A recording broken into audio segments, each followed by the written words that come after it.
ونشهد أن لا إله إلا الله وحده لا شريك له ونشهد أن محمدا عبده ورسوله أما بعد أعوذ بالله من الشيطان الرجيم بسم الله الرحمن الرحيم ادعو إلى ربك ولا تكونن من المشركين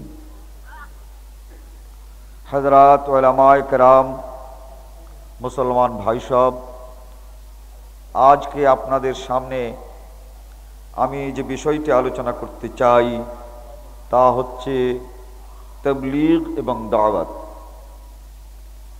এই তাবলীগ এবং দাওয়াত সম্পর্কে কিছু কথা আপনাদের সামনে অনেক দীর্ঘ নয় সামান্য সময় আলোচনা করতে চাই। আর আপনাদের কাছে দোয়া চাই।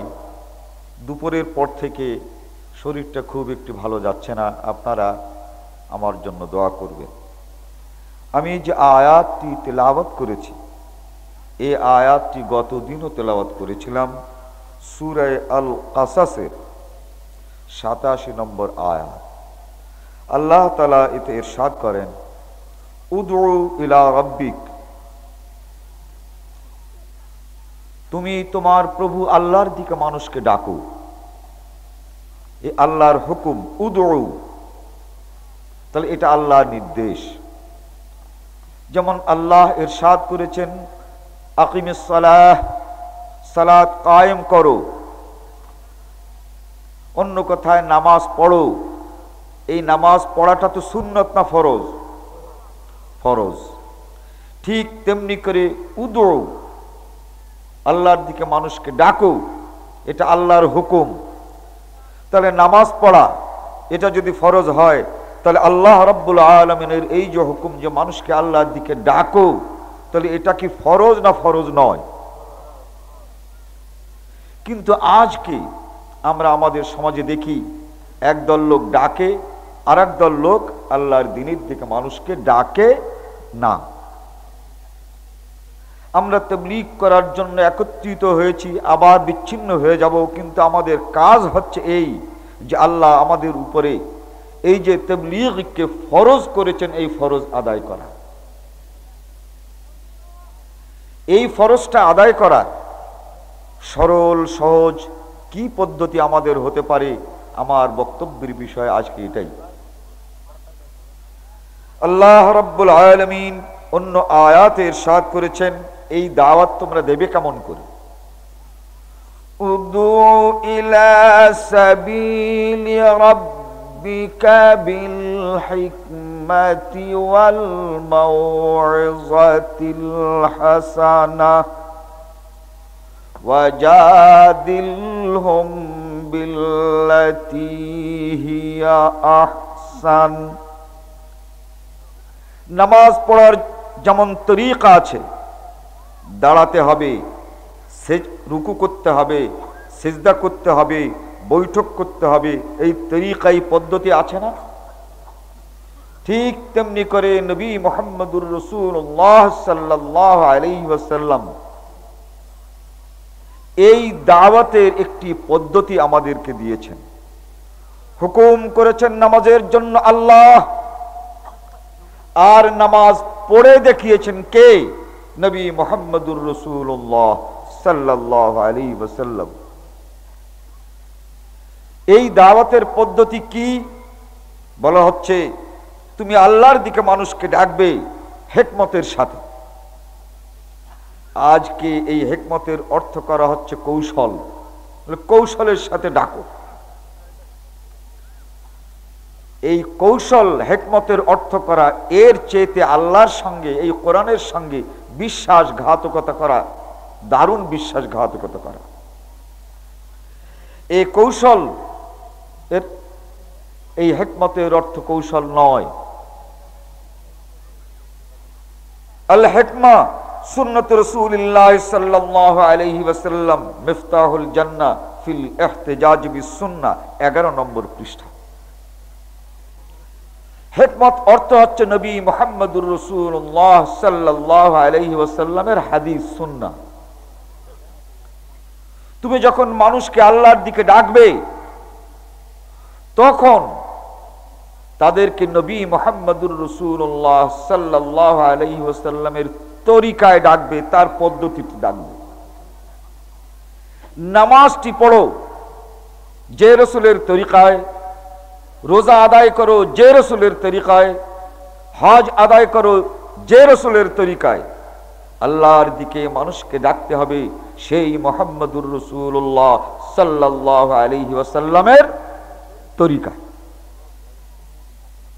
আপনি আমি যে দাওয়াত দেব, সেই দাওয়াতের তরিকা যদি রাসূলের তরিকায় না হয় তাহলে হবে কি? আল্লাহ রাসূল নামাজ পড়েছেন, এখন আমাদের নামাজটা যদি রাসূলের তরিকায় না হয় তাহলে নামাজ হবে? আমরা যদি একটা তরিকা বের করি যে আগে সেজদা করব তারপরে রুকু করব, নামাজ হবে না? কেন হবে না? এজন্য হবে না যে আগে সেজদা নয়, আগে রুকু তারপরে সেজদা। ঠিক এভাবে রাসূলের তরিকা মোতাবেক যদি আমরা দাওয়াত না দেই তাহলে সেই দাওয়াত, সেই তাবলীগ আল্লাহ রাব্বুল আলামিনের কাছে গৃহীত হবে না। আমরা রোজা রাখি, সেহরি কখন খাই? সন্ধ্যার পর পর, তাই না? না, সন্ধ্যার পর পর, সূর্য ডোবার পর পর যেটা খাই তার নাম ইফতার। ভোর রাতে যেটা খাই তার নাম সাহরি। এখন যদি কোনো ব্যক্তি সাহরি সন্ধ্যা রাত্রে খায়, সেটা কি সাহরি হবে? তাসাহহারু ফাইন্নাস সুহুরা বারাকাহ। শোনো হে, তোমরা সাহরি করবে। এই সাহরি কখন? ভোর রাতে। রাসূল সাল্লাল্লাহু আলাইহি ওয়াসাল্লাম ভোর রাতে খেয়েছেন। তো রোজার একটা তরিকা আছে না? রাসূলের দেওয়া রোজার তরিকায় যদি রোজা না রাখা হয়, সেই রোজা যেমন রোজা নয়, তেমন রাসূলের তরিকায় তাবলীগ যদি করা না হয় সেটা তাবলীগ নয়। লোক অনেক হতে পারে, অনেক লোক একত্রিত হতে পারে, অনেক জামাত এক জায়গাতে উপস্থিত হতে পারে, কিন্তু ওই তাবলীগটা রাসূলের তাবলীগ হলো না। অতএব এই আনা গোনা কোনোটাই আল্লাহর কাছে কবুল হলো না। অতএব রাসূল যেভাবে দাওয়াত দিয়েছেন আমাদেরকে সেইভাবেই দাওয়াত শুরু করতে হবে। এরপরে দ্বিতীয় পদ্ধতিটা কি? ওয়াল মাউইযাতিল হাসানা, সুন্দর ওয়াজ করতে হবে। আমাদের সুন্দর ওয়াজের তো অভাব নাই, দেখেন না এক একজন ওয়াজ করে কত সুন্দর। এখন যদি সুন্দর ওয়াজ মানি, আমরা যেটা বুঝি সেইটাই যদি সুন্দর ওয়াজ হয়, তাহলে বাংলাদেশের ভিতরে সবচেয়ে বেশি সুন্দর ওয়াজ যে করতে পারে সব তাবলীগের জামাতে তাকেই আনতে হয়, তাই না? সুন্দরের পর সুন্দর, এর চেয়ে সুন্দর, তারপরে সুন্দর, তারপরে সুন্দর, তারপরে সুন্দর, তারপরে সুন্দর, শেষ। এই মাওয়াইজাতে হাসানার মানে কি? আল্লাহ রাব্বুল আলামিন যে মাওয়াইজায়ে হাসানার কথা বলেছেন, সেই মাওয়াইজাতে হাসানা অন্য কারো ওয়াজ নয়। হিকমত যেমন কৌশল নয়, আর মাওয়াইজাতে হাসানা মানে ভালো ওয়াজ নয়। আমাদের দেশে যেটা প্রচলন আছে, তাহলে তো ক্যাসেট নিয়ে যেতে হয়। এই দেশে সবচেয়ে ভালো ওয়াজ যারা করে তাদের ওই ক্যাসেট বাজাতে হয়। কেন ভাই ক্যাসেট বাজাও? আল্লাহ বলেছে ভালো ওয়াজ দিয়ে তোমাকে দাওয়াত দিতে, তাই এই ক্যাসেট বাজাচ্ছি, আসো আসো। ঘটনাটা তাই হবে না? হাযা বায়ানুল লিন্নাস ওয়া হুদান ওয়া মাউইযাতুল লিল মুত্তাকিন। সূরা আলে ইমরান 138 নম্বর আয়াত। আল্লাহ বলেন, দুনিয়ার কোন মানুষের বক্তব্য ওয়াজ না, দুনিয়ার কোন মানুষের বক্তব্য মাওয়াইজায়ে হাসানা না। তোমাদেরকে আমি যে কোরআন দান করেছি, এই কোরআনই হচ্ছে সেই ভালো ওয়াজ যা দিয়ে আমি তোমাদের দাওয়াতের জন্য, যা দিয়ে মানুষকে তাবলীগ করার জন্য আহ্বান জানাচ্ছি। হাযা মাউইযাতুল লিন্নাস। তাহলে একটা হচ্ছে হিকমত মানে আল্লাহর নবীর সুন্নত, আর দ্বিতীয় দাওয়াতের অবলম্বন হচ্ছে আল্লাহ রাব্বুল আলামিনের আল কোরআন।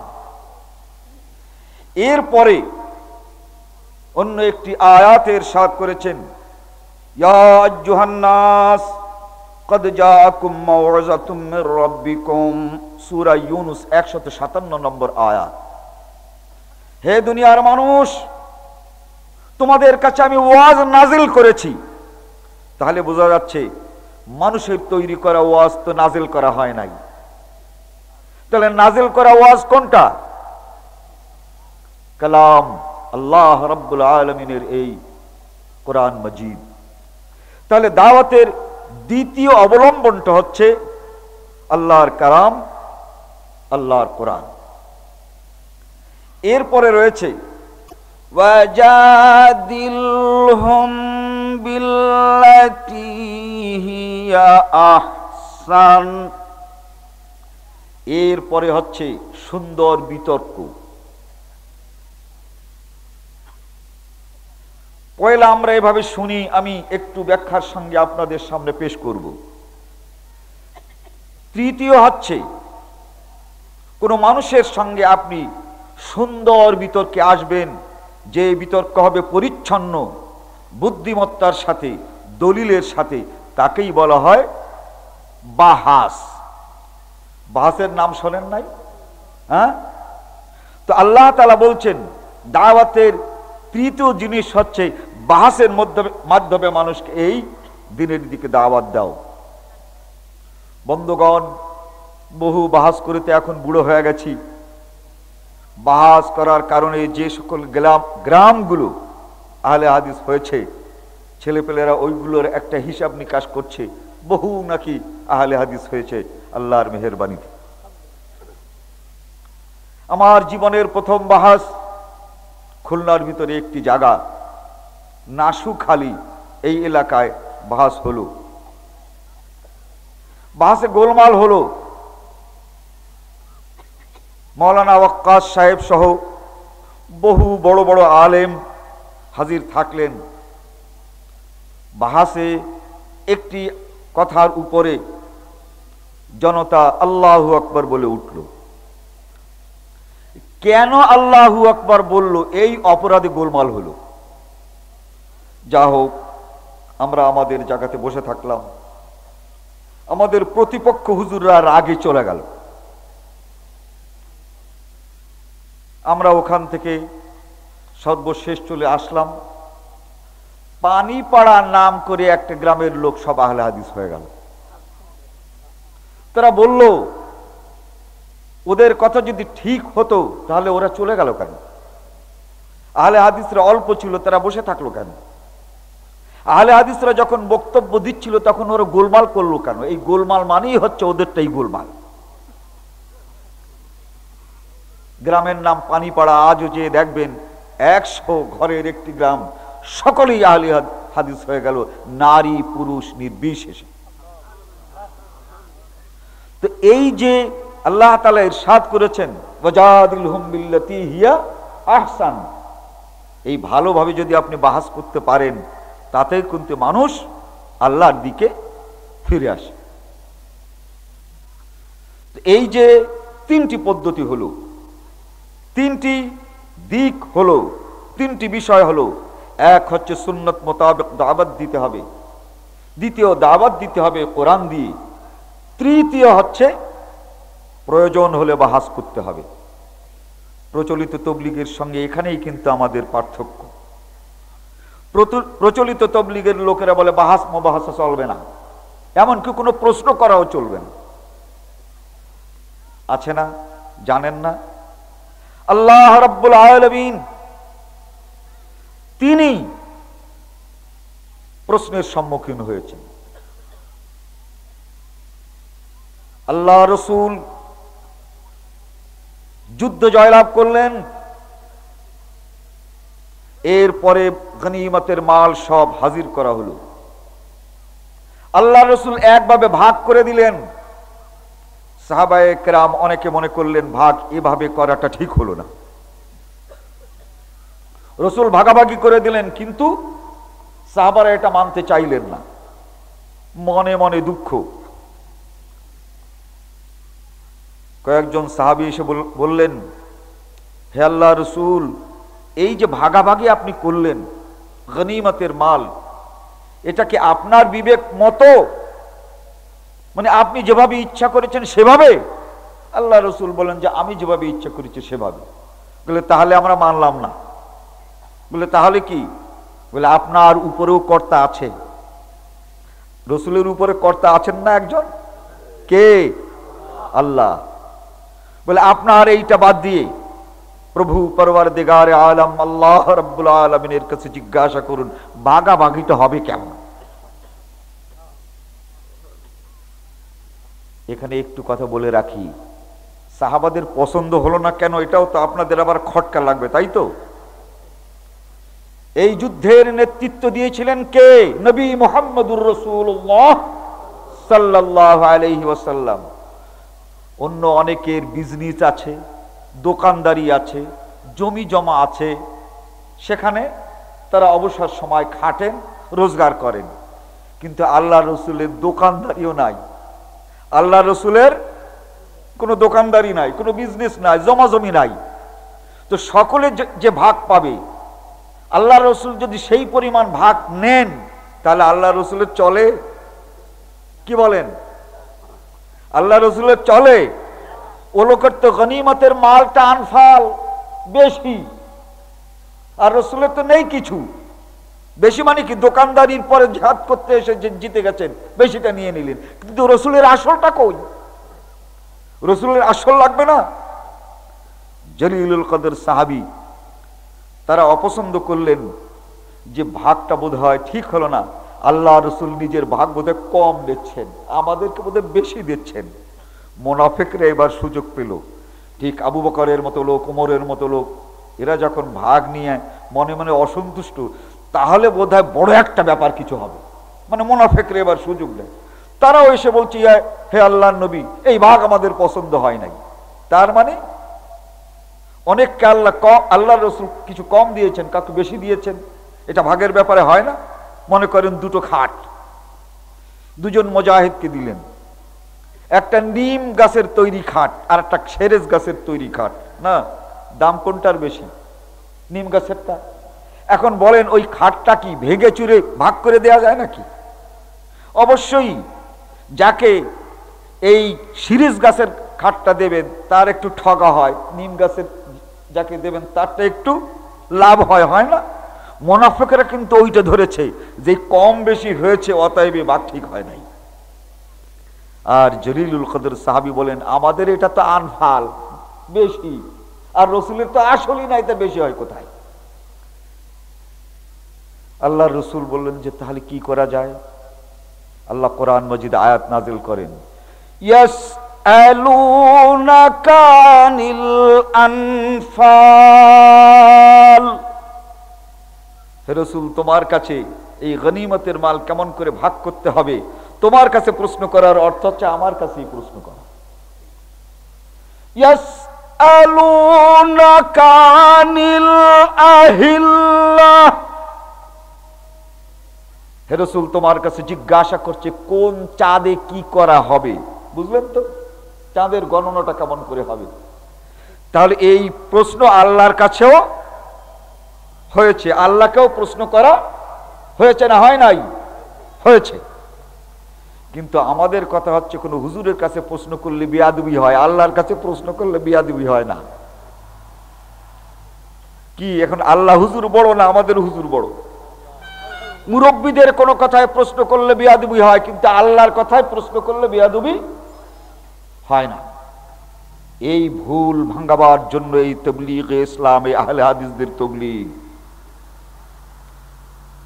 নবী মুহাম্মদুর রাসূলুল্লাহ সাল্লাল্লাহু আলাইহি ওয়াসাল্লাম তাকেও প্রশ্ন করা হয়েছে, আটকায় দেওয়া হয়েছে। মুহররমের রোজার খুব ফজিলত বর্ণনা করলেন। আহতাসিবু আলাল্লাহ আন ইউকাফফিরা আস-সানাতাল্লাতী ক্বাবলাহ। মুহররমের রোজা যদি রাখো তাহলে 1 বছর পর্যন্ত যত গুনাহ করবে আল্লাহ তাআলা মাফ করে দেবেন। মুহররমের রোজা 10 তারিখের রোজা। মুসলিম শরীফের হাদিস, আবু কিতাদা রাদিয়াল্লাহু তাআলা এর বর্ণনা, আহতাসিবু আলাল্লাহি আন ইউকাফফিরা আস-সানাতাল্লাতী ক্বাবলা, আগামী 1 বছরের গুনাহ মাফ হবে। আর আরাফার দিনে যদি রোজা রাখা হয়, আহতাসিবু আলাল্লাহি আন ইউকাফফিরা আস-সানাতাল্লাতী ক্বাবলাহু ওয়াস-সানাতাল্লাতী বা'দাহু, আরাফার দিনে যদি রোজা রাখা হয় তো 1 বছরের আগের আর 1 বছরের পেছনের গুনাহ মাফ হয়।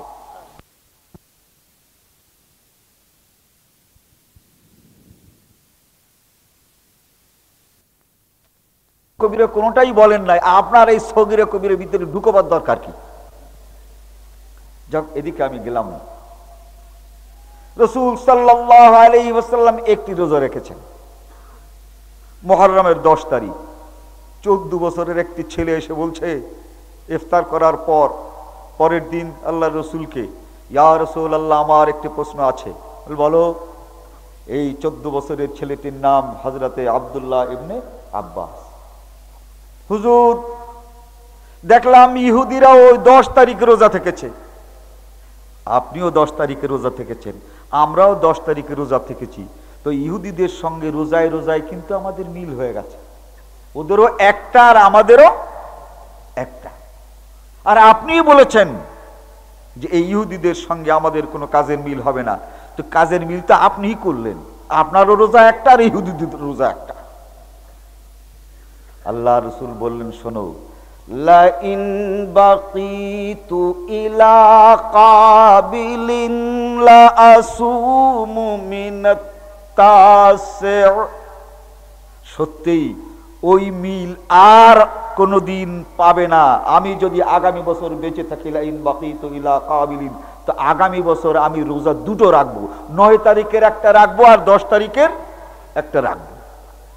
তো আল্লাহ রসুলকেও প্রশ্ন করা হয়েছে, আল্লাহ রসুল সাল্লাল্লাহু আলাইহি ওয়াসাল্লাম উত্তর দিয়েছেন, কিন্তু আমাদের মুরব্বীদের কাছে যদি কোনো প্রশ্ন করা হয়, পীর সাহেবদের কাছে কোনো প্রশ্ন করা হয়, উস্তাদদের কাছে যদি প্রশ্ন করা হয়, তা বিয়াদবি হয়, কিন্তু রসুলের কাছে প্রশ্ন করলে বিয়াদবি। এই যে ভুল, এই তাকলিদ, এটাই আমাদের দূর করার জন্য আলাদা এই তাবলীগী প্রোগ্রাম। যা হোক, এই তাবলীগ আমাদের করতে হবে বিল হিকমতে, রসুলের তরিকায়, রসুলের সুন্নত মতো। দ্বিতীয় হচ্ছে মানুষকে অগ্রসর করতে হবে এই কোরআন দিয়ে। দ্বিতীয় হচ্ছে ভালো বাহাস করে দিনের পথে মানুষকে অগ্রসর করতে হবে। বন্ধুগণ, এই দাওয়াত সর্বপ্রথম আমাদের জন্য যেটা আদর্শ, তিনি হচ্ছেন মুহাম্মদুর রাসূলুল্লাহ সাল্লাল্লাহু আলাইহি ওয়াসাল্লাম। তিনি এই দাওয়াতের কাজ কেমন করে শুরু করেছিলেন? হুয়াল্লাযী বা'আসা ফিল উম্মিয়িনা রাসূলাম মিনহুম ইয়াতলু আলাইহিম আয়াতিহি। আল্লাহর রাসূলের দাওয়াত ছিল এই, সর্বপ্রথম তিনি কোরআন মজিদ তেলাওয়াত করতেন। ইয়াতলু আলাইহিম আয়াতিহি, আল্লাহ রাব্বুল আলামিনের আয়াত তথা এই কোরআন মজিদের খানিকটা তেলাওয়াত করতেন। ওয়া ইউআল্লিমুহুমুল কিতাব, আর যে আয়াতটি তেলাওয়াত করতেন, এইটা যাকে দাওয়াত দিবেন তাকে বুঝাতেন। তাহলে রসুলের যে দাওয়াত তাবলীগ আমরা অবলম্বন করব, এই অবলম্বনের পয়লা কথা কি? আল্লাহর কোরআনের একটি আয়াত তেলাওয়াত করে তার অর্থ ওই আমার ভাইকে বুঝাবো যে আসুন এই কোরআনের দিকে আমরা এগিয়ে যাই।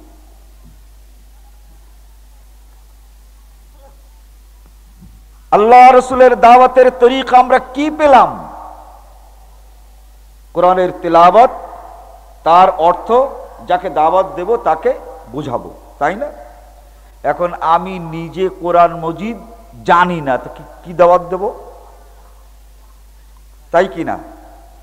আমরা কোরআন মজিদ যা তর্জমা হয়েছে তা আমরা সংগ্রহ করব। কোরআন তেলাওয়াতের সঙ্গে সঙ্গে আমরা কোরআন মজিদকে বুঝবার চেষ্টা করব। ওই কোরআন মজিদের আয়াতগুলো যেভাবে আমরা পড়ি সেটাকে শুদ্ধ করে পড়ব, আর ওইভাবে আমরা দাওয়াত দেব। আজকে বলবেন তাহলে আমাদের চিল্লা টিল্লা আর হবে না, কোরআনও জানি না, দাওয়াতও দেয়া হবে না। অবস্থা এইরকম নাকি? এরপরে বলছেন ওয়াল হিকমাহ। এরপরে রসুল আল্লাহর কথা শেষ করার পর নিজে কিছু কথা বলতেন এই দাওয়াতের। আজকে আমরা কিন্তু সবক পড়ছি, আমি কিন্তু আপনাদের সামনে বক্তব্য রাখছি না, এটা ক্যাসেট হবে, প্রত্যেকে এটা যদি নিয়ে যান তাহলে বুঝতে পারবেন। তাহলে আল্লাহ রাব্বুল আলামিন তিনি যা দাওয়াত আল্লাহর নবীকে শিখালেন, তার পয়লা কথা হচ্ছে তিনি আল্লাহর কোরআনের একটি আয়াত পড়বেন, তার অর্থটা করবেন। এই অর্থ করার পর রাসূল সাল্লাল্লাহু আলাইহি ওয়াসাল্লাম নিজে কিছু বক্তব্য রাখবেন। বুঝলেন, এই নিজের বক্তব্যই হচ্ছে সুন্নাত, সেটাই হচ্ছে হিকমত। হুয়াল্লাযী বাসা ফিল উম্মিয়্যিনা রাসূলাম মিনহুম ইয়াতলু আলাইহিম আয়াতিহি ওয়া ইউআল্লিমুহুমুল কিতাবা ওয়াল হিকমা। পয়লা কোরআন দাওয়াতের জন্য পেশ করলেন, তার অর্থ করলেন, এরপরে রাসূল কিছু বক্তব্য রাখলেন। ঠিক আপনি ছোট্ট একটি হাদিস অনুযায়ী নিজের বক্তব্য তার সামনে তুলে ধরলেন দাওয়াতের। এই আয়াতটি সূরা জুমার 2 নম্বর আয়াত। এরপরে তিনি আর কি কাজ করেছেন? লাকাদ মান্নাল্লাহু আলাল মুমিনিনা ইয বা'সা ফীহিম রাসূলাম মিন আনফুসিহিম ইয়াতলু আলাইহিম আয়াতিহি ওয়া ইউযাক্কিহিম। এই দাওয়াত কিভাবে দিতে হবে, কাকে দিতে হবে, এগুলো শিখিয়েছেন। আমি যেখানে থাকি একটা বাজারের একটা শেষ প্রান্তে, তো এই বাজারের মধ্যে আমার বাড়ির কয়েকটি বাড়ি পরই একটা স্বর্ণকারের দোকান আছে। স্বর্ণকার বোঝেন? যারা হাড়ি পাতিল গড়ায়, তাই নাকি? স্বর্ণকার যারা অলংকার তৈরি করে, তাই তো? এই অলংকারের একটি দোকান, সেখানে বিরাট করে ওদের যে মূর্তি, একটা সিন্দুক, তার উপরে একটা মূর্তি আছে, এই মূর্তিটা ওখানে আছে, আরো বহু ছবি আছে। তো আমি তার অপোজিটে একটা পানের দোকান, সেখানে পান আনতে গেছি এই মাগরিবের নামাজের একটু আগে। তো তবলিগি জামাতের লোকেরা ওই ঘরের মধ্যে ঢুকে বলছে, ভাই আমরা এই ইমদাদিয়া মসজিদে জামাত নিয়ে আসছি, দিন ইমানের কথা হবে, আপনি আমাদের মসজিদে এই তবলিগে শরীক হবেন, সেখানে দিন ইমানের কথা শুনবেন। একদম প্র্যাকটিক্যালি আমি আশ্চর্যান্বিত হয়ে যাচ্ছি। এখন ওই বেচারা বলে যে আচ্ছা আচ্ছা, বলে না আচ্ছা টাচ্ছা না, আমাদের কাছে ওয়াদা করেন যাবে, এই বলে খপ করে হাতই ধরে বসছে। এখন বলে যে আচ্ছা আমি যাব। আমি এসে বললাম আপনারা থামেন। তার মানে পেছনের লোকেরা সব বুঝছে, বুঝতে পারতেছেন, কিন্তু কথা তো আছে, যিনি আমির হবেন তিনি কথা বলবেন, আর কেউ কথাই বলতে পারবেন না। এরকমের তবলিগ আছে না নাই? এই আমির সাহেব কথা বলবেন, আর কেউ কথা বলবেন না। অন্য কোন দিক তাকাই থাকবেন, পায়ের দিকে তাকাবেন, ওই মূর্তির দিকে আর তাকাতে পারবেন না। তা আমি বললাম ভাই এই লোকটা হিন্দু, দেখছেন এইগুলো কি? আস্তাগফিরুল্লাহ। দাওয়াতের এই তরিকা এই কায়দার জন্য না হয়। ওয়া ইউযাক্কিহিম, যাক্কা ইউযাক্কি, তাজকিয়া, তার মানে ভালো কথা শিক্ষা দেওয়া, মন্দ কথা থেকে বিরত থাকার পদ্ধতি শিক্ষা দেওয়া। দাওয়াত আপনি কাকে দিতে চান তাকে টার্গেট করে, যেভাবে যার কাছে দাওয়াত দিতে হবে তার কাছেই দাওয়াত দিতে হবে না। ওই হিন্দু বেটাকে বলতে হবে চলেন গিয়ে মাগরিবের নামাজ পড়ি। বিষয়গুলো বুঝুন। এই তাবলীগ শিক্ষা দেওয়ার জন্য কিন্তু আমরা বৃহত্তম তাবলীগ থেকে আলাদা হয়েছি, কিন্তু আমাদের এই শিক্ষাগুলো চালু হওয়া দরকার। একজন লোক নামাজ পড়ে কিন্তু তার নামাজ হয় না, তাকে বলতে হবে কি যে আপনি বেশি বেশি করে নামাজ পড়েন, এই দাওয়াত না? তাকে বলতে ভাই যত নামাজই আপনি পড়ুন, এই নামাজ কিন্তু ঠিক হচ্ছে না, তার নামাজ ঠিক করার জন্য তাকে তাবলীগ করতে হবে, আর যে নামাজ পড়ে না তাকে নামাজের জন্য ডাকতে হবে। পার্থক্য আছে না?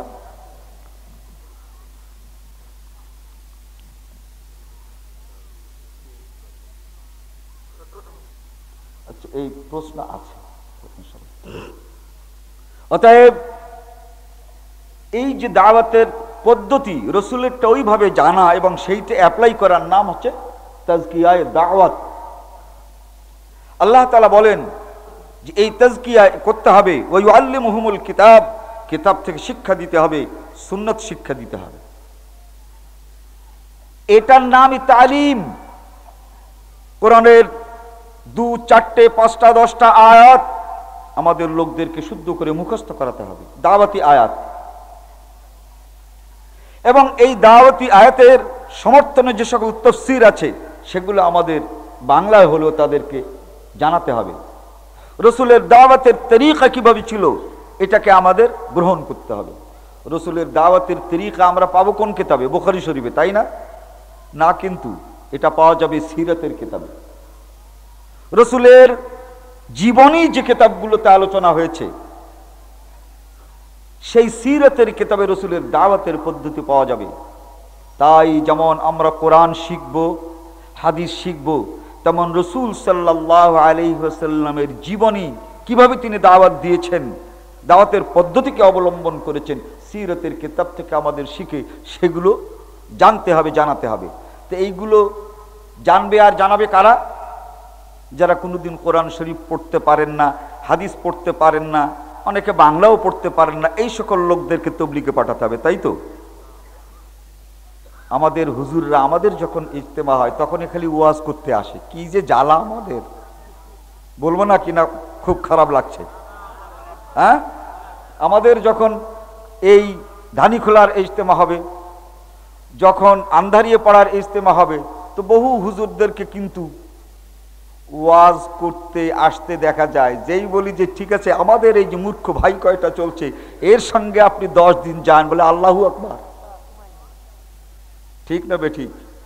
খুব খারাপ কথা বললাম নাকি? ওই কোরআন তারাই জানেন, ওই হাদিস তারাই জানেন, ওই তারিখ তারাই জানেন, আমাদেরকে সময় দেবেন না। কিন্তু আমাদের সবাই এসে তাদের সময় না দিলে তাদের জন্য কেমন অপমান করা হয়। এই ধরনের অবস্থায় আমরা পড়ছি কি পড়ছি না? বন্ধুগণ, আল্লাহ রাসূলের সাদ করেছেন কিয়ামতের দিন আমার কাছে সবচেয়ে ভালো মানুষ সেই ব্যক্তি যে ব্যক্তি ইলম হাসিল করেছে এবং তা অন্যের কাছে পৌঁছিয়েছে এবং আমল করেছে। আর কিয়ামতের দিন সেই ব্যক্তি আমার কাছে সবচেয়ে খারাপ যে ব্যক্তি আলেম কিন্তু তাবলীগ বাদ দিয়েছে। এই হাদিসটি আপনারা আগামীকালকে মিশকাত শরীফে কিতাবুল ইলমের ভিতরে পাবেন। মানে জানে শুনে ভালো, চাকরিটাই তার বড়, কিন্তু কোনোদিন এই মানুষের জন্য সময় দিল না। আল্লাহ রাসূল সাল্লাল্লাহু আলাইহি ওয়াসাল্লামকে একদিন একজন সাহাবী জিজ্ঞাসা করলেন, হুজুর সবাই খালি ভালো কথা জিজ্ঞাসা করে যে ভালো কোনটা, ভালো কোনটা, ভালো কোনটা। তা আমার জানতে ইচ্ছে হয় খারাপ খারাপ কোনটা। তার কারণ খারাপ খারাপ কয়টা যদি আমি জানি ওইগুলো আমি ধারে কাছে যাব না। তো আপনার কাছে জিজ্ঞাসা করি দুনিয়ার ভিতরে সবচাইতে খারাপ কে? বুঝতে পারলেন কি উল্টো প্রশ্ন? বলে দুনিয়ার মধ্যে সবচাইতে খারাপ কে? আল্লাহ রাসূল উত্তর দিলেন, খারাপ দুনিয়ার ভিতরে কে তো মানুষের জন্য ব্যবহার করা হয়। দুনিয়ার ভিতরে খারাপ প্রাণী সে যে আলেম কিন্তু দাওয়াত ও তাবলীগের কাজ করে না।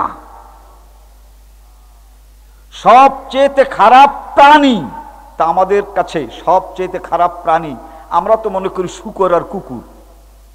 আপনাদের কাছে কেমন লাগে জানি না, আমি একজন আলেম হিসেবে বলছি, কিয়ামতের দিন আমি যত বড় সাহেব হই না কেন, দাওয়াত ও তাবলীগের কাজ না করলে ওই শূকর কুকুরের কাতারেই আমাদেরকে দাঁড়াতে হবে।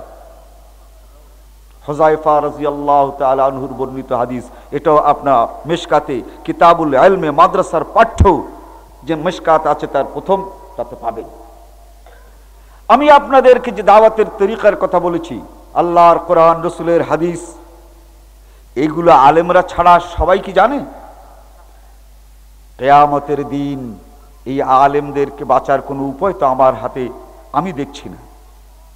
আল্লাহ তাআলা কিয়ামতের দিন সাধারণ মানুষগুলোকে দাঁড় করিয়ে বলবেন, তোমরা এইগুলো করেছো কেন? ইন্না সাদাতানা ওয়া কুবরাআনা হুম আযাল্লুনাস সাবিলা। হে আল্লাহ, এটা ময়দান কিয়ামত। ওই দেখছো বড় বড় হুজুর, বড় বড় আলেম, বড় বড় বিদ্যান আর পণ্ডিত, হুম আযাল্লুনা, ওরাই আমাদেরকে পথভ্রষ্ট করেছে। তার মানে হেদায়েতের কথা বলে নাই, যেদিক পেরেছি সেই দিক রওনা করেছে। হুম আযাল্লুনাস সাবিলা। আল্লাহ বলেন ওতে কাজ হবে না। কি হবে? তোমাদেরকে জাহান্নামে যেতে হবে। জিত আমলের জন্যই একজনে জাহান্নামে যাবে, আর আমলের জন্যই একজনে বেহেশতে যাবে। তখন বলে যে আল্লাহ, ওরা আমাদেরকে বললো না, ওরা কোথায় যাবে? ওরাও জাহান্নামে যাবে। বলে আল্লাহ, তাই যদি হয় তাহলে তোমার কাছে একটা অনুরোধ, এই লানান কাবীরা, বয়াল এদের উপরে সবচেয়ে বেশি শাস্তি যেন হয়। আর যে সকল সাধারণ মূর্খরা আমাদের দাওয়াত করে খাওয়ায়, আমাদের কত সম্মান করে, কিয়ামতের দিন এই লোকেরাই আমাদের উপরে লানত নাযিল করার দোয়া আল্লাহর কাছে করবে।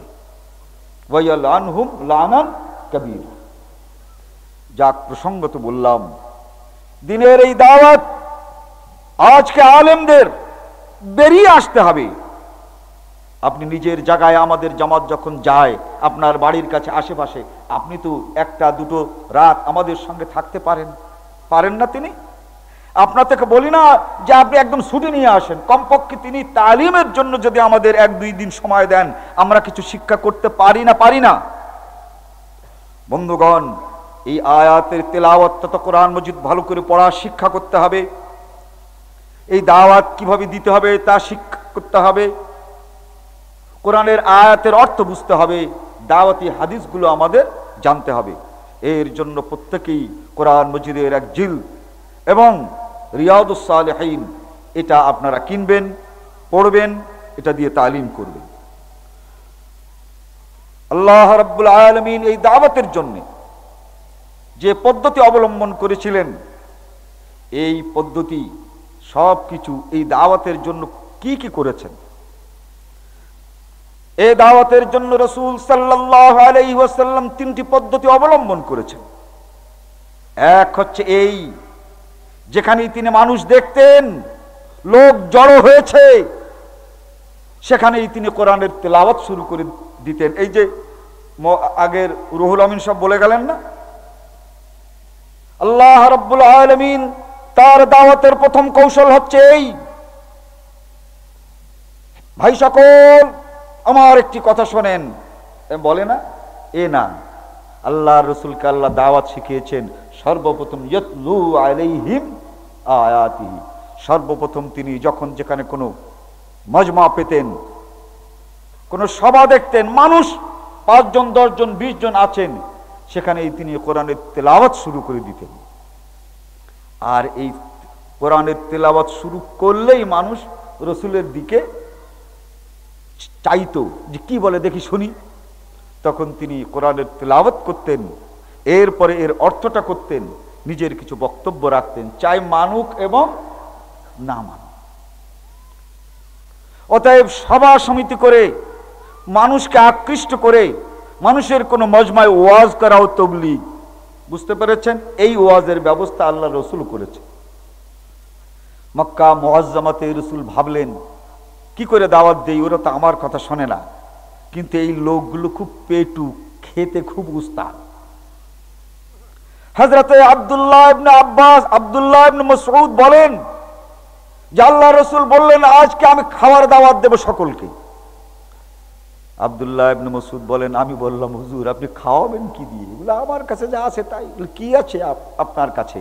একটি ছোট্ট বকরির বাচ্চা 5 থেকে 6 কেজি বা 6 সের হবে, সেটাকে জবাই করলেন, রান্না করলেন, রুটি তৈরি করলেন, আর বললেন সবাইকে দাওয়াত দাও।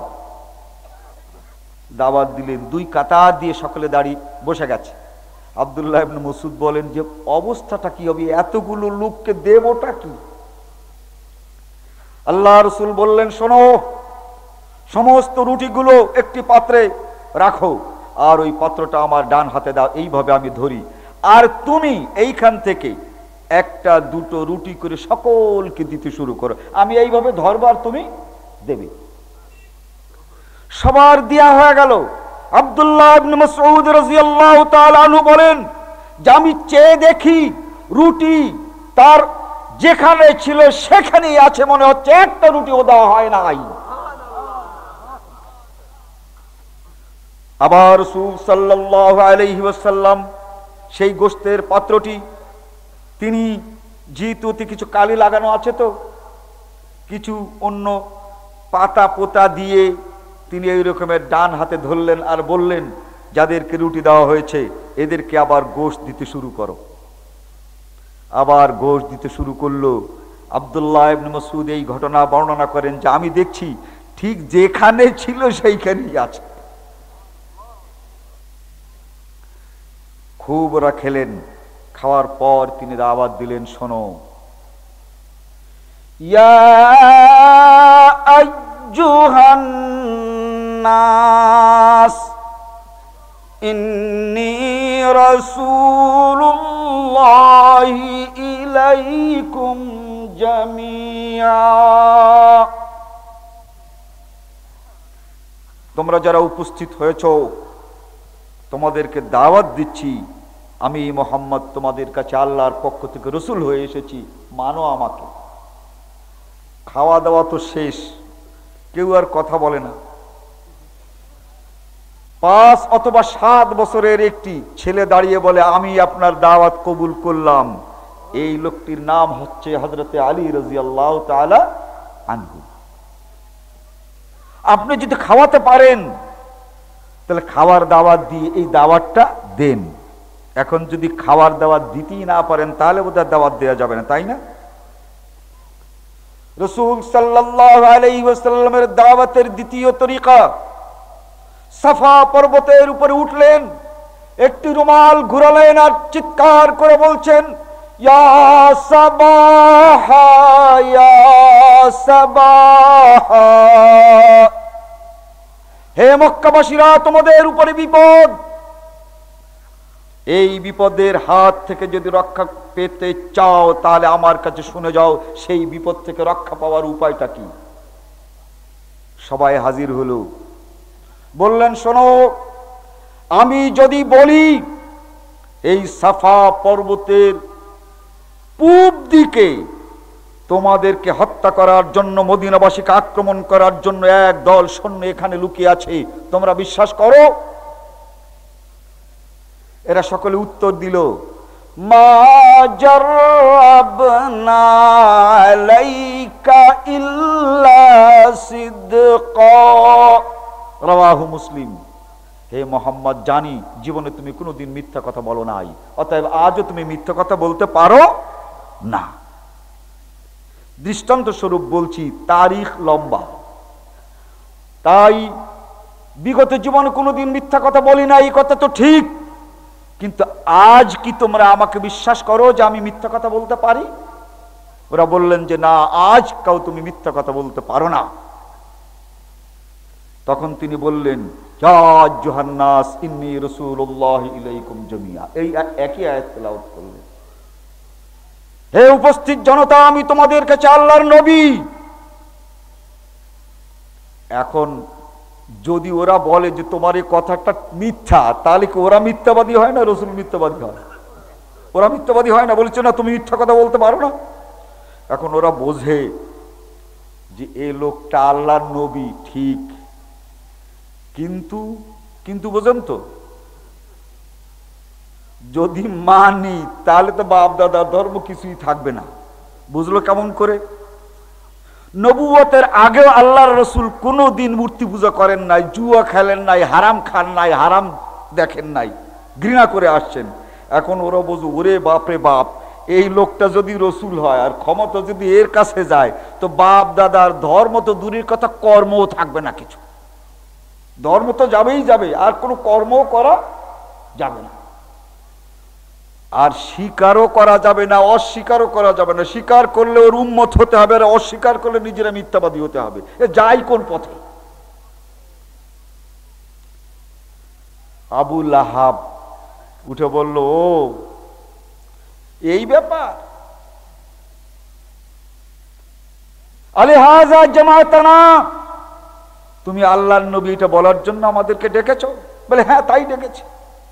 আলিহাযা জামাতানা আলিহাযা দাওয়াতানা, তোমার নবুয়তের এই কথা বলার জন্য তুমি আমাদেরকে ডেকেছো? বলে হ্যাঁ। খুব রাগ করে চলে গেল, তুমি ধ্বংস হও। তার কারণ এখন দেখছি স্বীকার করলেও অসুবিধা, অস্বীকার করলেও অসুবিধা, ঠিক না? অতএব ওই মুহাম্মদ সাল্লাল্লাহু আলাইহি ওয়াসাল্লাম যদি দুনিয়ায় না থাকে তাহলেই কেবলমাত্র সুবিধা। বিষয়টা এইরকমের কিনা? তাই বলছে যে একমাত্র তোমার মরণ ছাড়া আমাদের আর কোনোটাতে সুবিধা নাই, তুমি মরো। আল্লাহ তাআলা বলেন আমার নবী মরবে, তাব্বাত ইয়াদা আবি লাহাবিন ওয়া তাব। মরে নাই। এই আবু লাহাব প্যারালাইসিস হয়ে মারা গেছে, নিজের পায়খানা নিজে খেয়ে মারা গেছে। যাও, দাওয়াতের দ্বিতীয় তরিকা হচ্ছে এই, মাইক্রোফোন দিয়ে আমরা দাওয়াত দেই। এটা হচ্ছে একটা বিজ্ঞানসম্মত পদ্ধতি।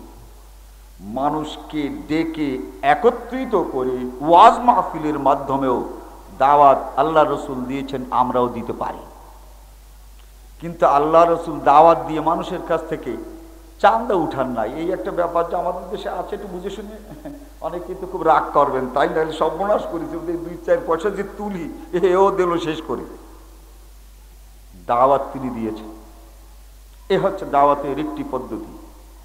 আবার যখন মদিনা মুনাওয়ারাতে গিয়েছেন তখন তিনি জুমার খুতবা দিয়েছেন, এটাও দাওয়াত। ঈদের খুতবা দিয়েছেন, এটাও দাওয়াত। আবার প্রতিদিন তিনি ফজরের পর মুসল্লিদের দিকে আকবাল আলাইনা বিওয়াজহি, আমাদের দিকে তাকাতেন এবং দাওয়াতের কিছু কথা বলতেন। বন্ধুগণ, এই দাওয়াতের পরেও রাসূল আরেকটি দাওয়াত চালু করেছিলেন, তা হচ্ছে এই, সে হচ্ছে একটি মানুষ জীবিত যদি থাকে সে শ্বাস প্রশ্বাস করে না করে তো? আল্লাহ রসুল বলেছেন, শোনো, আমার এই দাওয়াতের কাজ তোমার শ্বাস প্রশ্বাসের মতো হবে। তুমি যেমন নিঃশ্বাস গ্রহণ করো, তুমি যেমন নিঃশ্বাসকে ছাড়ো, তানাফাসা, তোমরা এই শ্বাস গ্রহণ করো এবং শ্বাস ছাড়ো।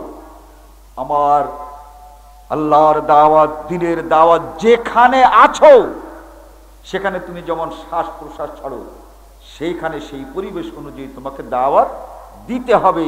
এই দাওয়াত এমন না নামাজ পড়ার পরে ঘুম পড়া যায়, কিন্তু দাওয়াত এমনি একটা জিনিস, সজাগ থাকলে দাওয়াত ছাড়া কোনো মুসলমান থাকতে পারে না। উদু ইলা সাবিলি রাব্বি, ঘুমাচ্ছ ঠিক আছে, যখন তুমি জাগবে কোনো লোকের সঙ্গে দেখা হবে, দাওয়াতের কথা তোমাকে বলতে হবে, যেমন তোমাকে শ্বাস গ্রহণ করতে হবে। উদু ইলা সাবিলি রাব্বি। এখানে আল্লাহ তাআলা বলেছেন নামাজ তোমাদের উপরে ফরজ করা হলো। কিরকম ভাবে? আল্লাহ বলেন মিকাতা, ওয়াক্ত মতো। যোহরের ওয়াক্ত, আসরের ওয়াক্ত, মাগরিবের ওয়াক্ত, ওয়াক্ত মতো নামাজ ফরজ তো না, ইচ্ছা মতো পড়লেই চলে। কানাত আলাল মুমিনিনা কিতাবাম মাওকুতা, নামাজ ওয়াক্ত মতো পড়তে হয়। কিন্তু দাওয়াতের জন্য কোনো ওয়াক্ত আল্লাহ তাআলা এখানে বলেন নাই যে যোহরের সময় দাওয়াত দিতে হবে, আসরের সময় নয়। উদু ইলা সাবিলি রাব্বিক, উদু ইলা রাব্বিক। দাওয়াতের জন্য আসর, যোহর, রমজান, শাওয়াল নাই। দাওয়াতটা আপনি যখন যাকে পাচ্ছেন তখনই তাকে দাওয়াত দেওয়া।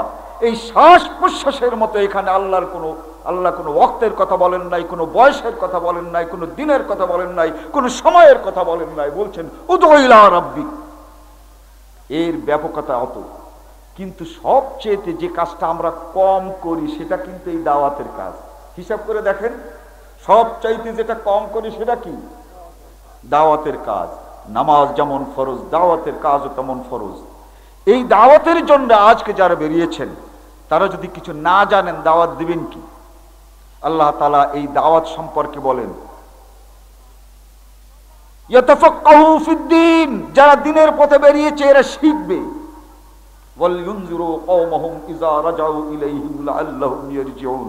আবার যখন তাদের এই দাওয়াত, তারা বেরিয়ে গেলেন 30 দিন, 40 দিন, 5 দিন, 10 দিন, তারা যা শিখলেন ওটা আবার নিজের পাড়ায় এসে দাওয়াতের কাজ করবেন। আবার এই পাড়ার থেকে কিছু লোককে দাওয়াতের জন্য বের করবেন। রাজাউ ইলাইহিম লাআল্লাহুম ইয়ারজিউন। বন্ধুগণ, এই কথাগুলো আমাদের মনে রাখতে হবে। এই দাওয়াতের জন্য যারা বেরিয়ে যান, আমি জিজ্ঞাসা করি, কেউ কি এমন আছেন কোন মুসলমান জাহান্নামে যেতে চায়? চায়? এখন জান্নাতে যাওয়ার সোজা পথ, যে পথে আপনি চললেই জান্নাতে যেতে পারবেন, সেই পথের নাম কি? সেই পথের নাম কি? এই ময়মনসিংহ ঢাকা হাইওয়ে, মানে রাজপথ? কোন পথ? আচ্ছা, সময় আর কতটুকু চালাম? عن أبي هريرة رضي الله تعالى عنه قال من سلك طريقا يلتمس فيه علما سهل الله له طريقا إلى الجنة। তার জন্য ঘর থেকে বের হলো, তাদের জান্নাতে যাওয়া তার জন্য না, আল্লাহ নিজেই সহল এবং আসান করে দেবেন। মান সালাকা তারিকা, এই রাস্তা দিয়ে হাঁটছে কেন? বাজারে যাওয়ার জন্য নয়। মান সালাকা তারিকা, এই বাসে চড়ছে কেন? ইয়ালতামিসু ফীহি ইলমান, সে আল্লাহর কিছু কথা জানতে চায়।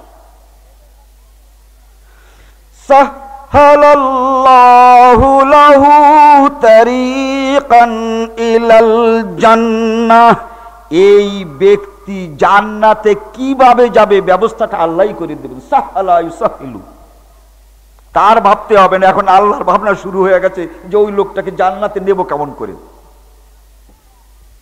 বন্ধুগণ, عن كثير بن قيس قال كنت جالسا مع أبي الدرداء فجاء رجل فقال يا أبي الدرداء إني جئتك من مدينة الرسول ما جئت لحاجة। মদিনা থেকে এক ব্যক্তি সিরিয়ায় গিয়ে হযরতে আবু দারদাকে বললেন, আমি একটি কাজের জন্য এসেছি। বলে, কি কাজ? বলে, আমি অনেক হাদিস মুখস্থ করেছি, কিন্তু শুনেছি আপনার কাছে একটি হাদিস আছে যেটা আমি জানি না। বলেন সেই হাদিসটা কি? এই হাদিস জানা ছাড়া আমার আর কোনো উদ্দেশ্য, মা জিতুকা লিহাজা, আমার আর কোনো উদ্দেশ্য নাই। এইভাবে সাহাবায়ে কেরাম এই বেরিয়েছিলেন কেন? আল্লাহর দ্বীনকে জানার জন্য। এরপরে তিনি বলেন যে আল্লাহ রাসূল ইরশাদ করেছেন, মান সালাকা তারিকান ইয়ালতামিসু ফীহি ইলমান সাহালাল্লাহু লাহু তারিকান ইলাল জান্নাহ। আহমদ, তিরমিজি, আবু দাউদ, ইবনে মাজাহ, দারমি।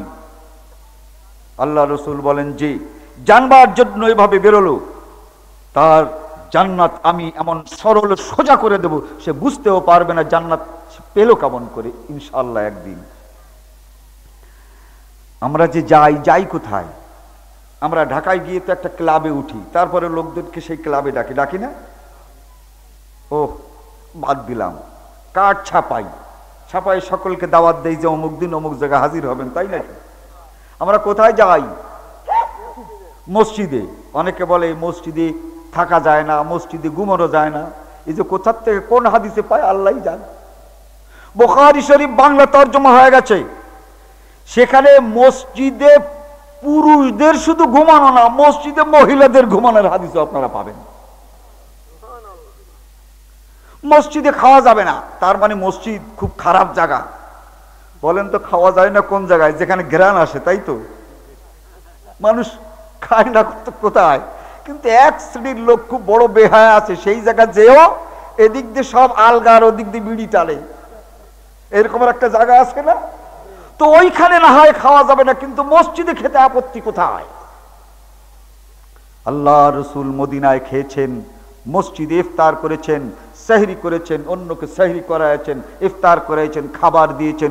রসুলের কোনো কাছারি ঘর ছিল না। কাছারি ঘর বোঝেন তো? বৈঠকখানা।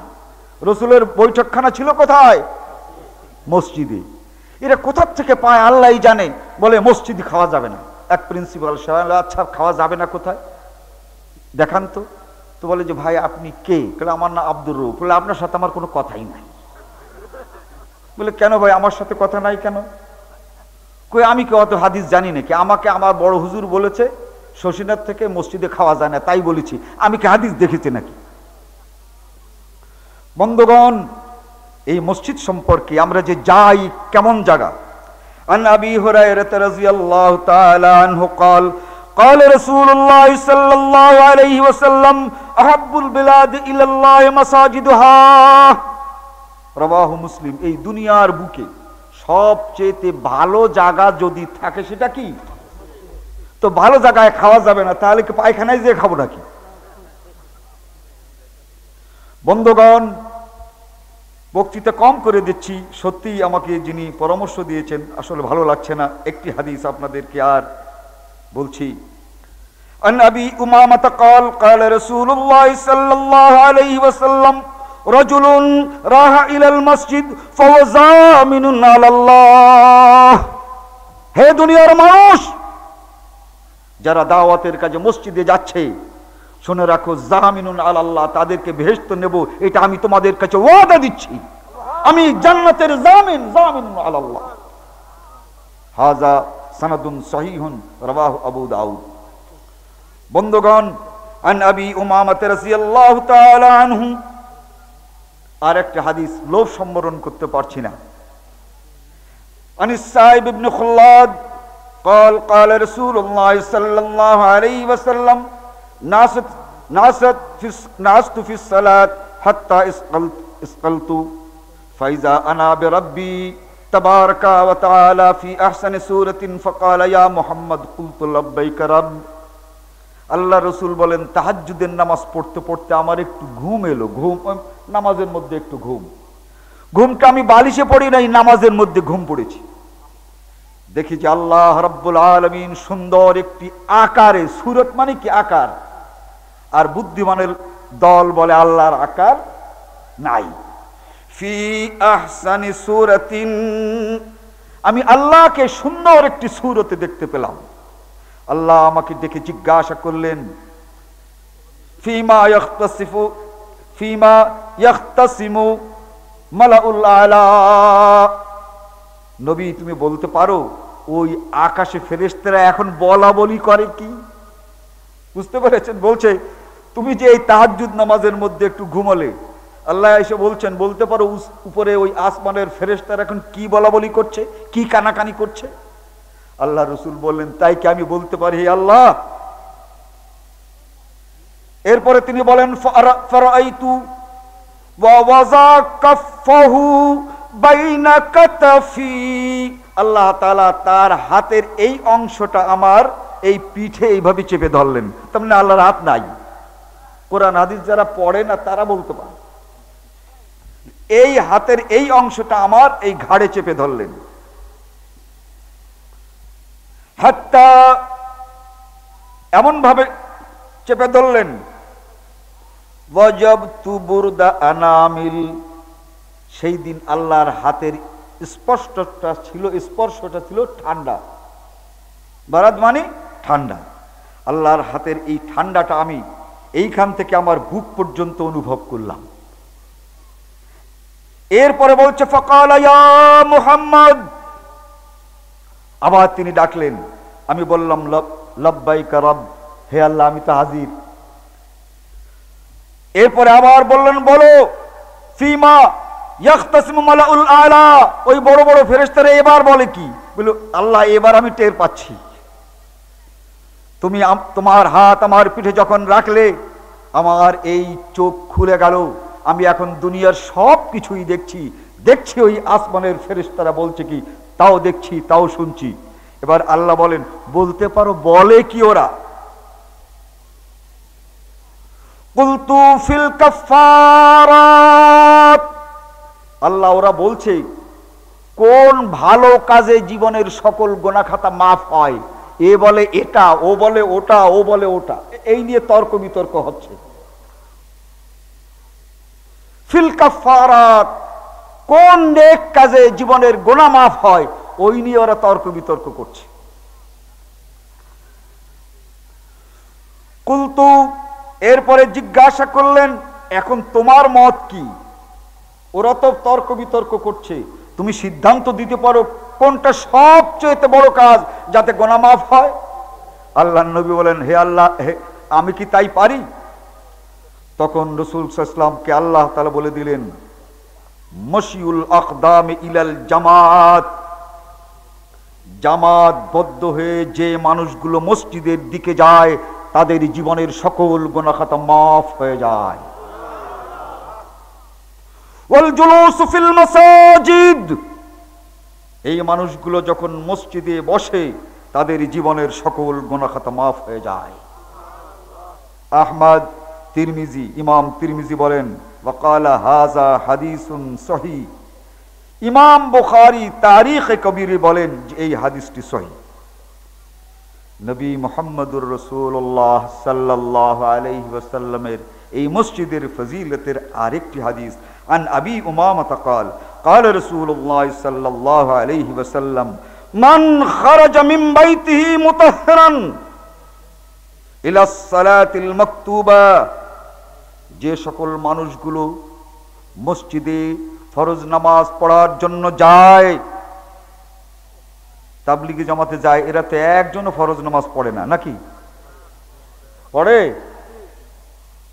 فأجره كأجر الحاج المحرم, যে ব্যক্তি হজ করতে যায় ইহরাম বেঁধে, এই ইহরাম বেঁধে হজ করলে যত নেকি হয়, কেবলমাত্র কোন জামাত যদি মসজিদের দিকে যায় এবং উযু করে মসজিদে ফরজ নামাজ পড়তে ঢোকে, তার জীবনে একটি হজের সওয়াব লিপিবদ্ধ করা হয়। এই হাদিসটি হাসান, আবু দাউদ, আহমদ। বন্ধুগণ, এভাবে দিনের দাওয়াতের দিকে আমরা অগ্রসর যখন হই, মসজিদে যাই, তাই তো? আরো কিছু কথা ছিল, বাহাস কেমন করে করতে হয় এটা জানতে ইচ্ছা হয় না? আজকে নয়, কালকে যদি হয়, ওয়াজাদিলহুম বিল্লাতি হিয়া আহসানের এই অংশটা ইনশাআল্লাহ কালকে যদি আমি বেঁচে থাকি, আমার বক্তব্যের শেষ অংশে দুটো পয়েন্ট বাকি থাকলো, এটা আগামী কালকে ইনশাআল্লাহ আমি বলতে চাই। আল্লাহ তাআলা আমাদের তৌফিক দান করুক। বন্ধুগণ, তাবলীগের যে কথাগুলো আমরা শুনলাম, এই কথাগুলোর টেপ হলো, এই কথাগুলো যেন আমরা অক্ষরে অক্ষরে মুখস্থ করি, একটিও কথা দলিলের বাইরে নয়। তাহলে চিন্তা ভাবনা করুন, দাওয়াতের কাজ এটা হজের চেয়ে সওয়াব বেশি। আর দাওয়াতের কাজটা এমন, নামাজ পড়ে ঘুমানো যায়, কিন্তু জেগে থাকলে দাওয়াতের কাজ ছাড়া যায় না। আর এই দাওয়াতের কাজে যদি বেগায়রে হিসাব জান্নাতে না যাওয়া যায়, তাহলে আর কোন কাজ আছে? এবার বুঝতে পারছেন? যে কাজটি আমি সর্বত্র করার জন্য আল্লাহ আমাকে বললেন, ওই কাজে বিলা হিসাব জামিনুন আলাল্লাহ, এই কাজের জন্য আল্লাহ বলছেন সাহালাল্লাহু লাহু তারিকান ইলাল জান্নাহ। অতএব এই দাওয়াতের কাজের জন্য সবচেয়ে আজ বেশি দরকার যাদের, তারা কিন্তু এই আলেম ওলামা। এই আলেম ওলামারা আসবেন না, আর এই সাধারণ মানুষগুলো যত ভুল করবে সকলের জন্য আপনাদেরকে দায়ী করা হবে। সূরা নাহলের শেষ দিকে আল্লাহ বলেন, জিনা বিকা হাউলাই শাহিদা, হে বড় বড় হুজুররা, তোমাকে হাজির করা হবে আর সমস্ত মানুষগুলো হাজির করে জিজ্ঞাসা করা হবে যে এই লোক তোমাদেরকে দাওয়াত দিয়েছিল কি দেয় নাই।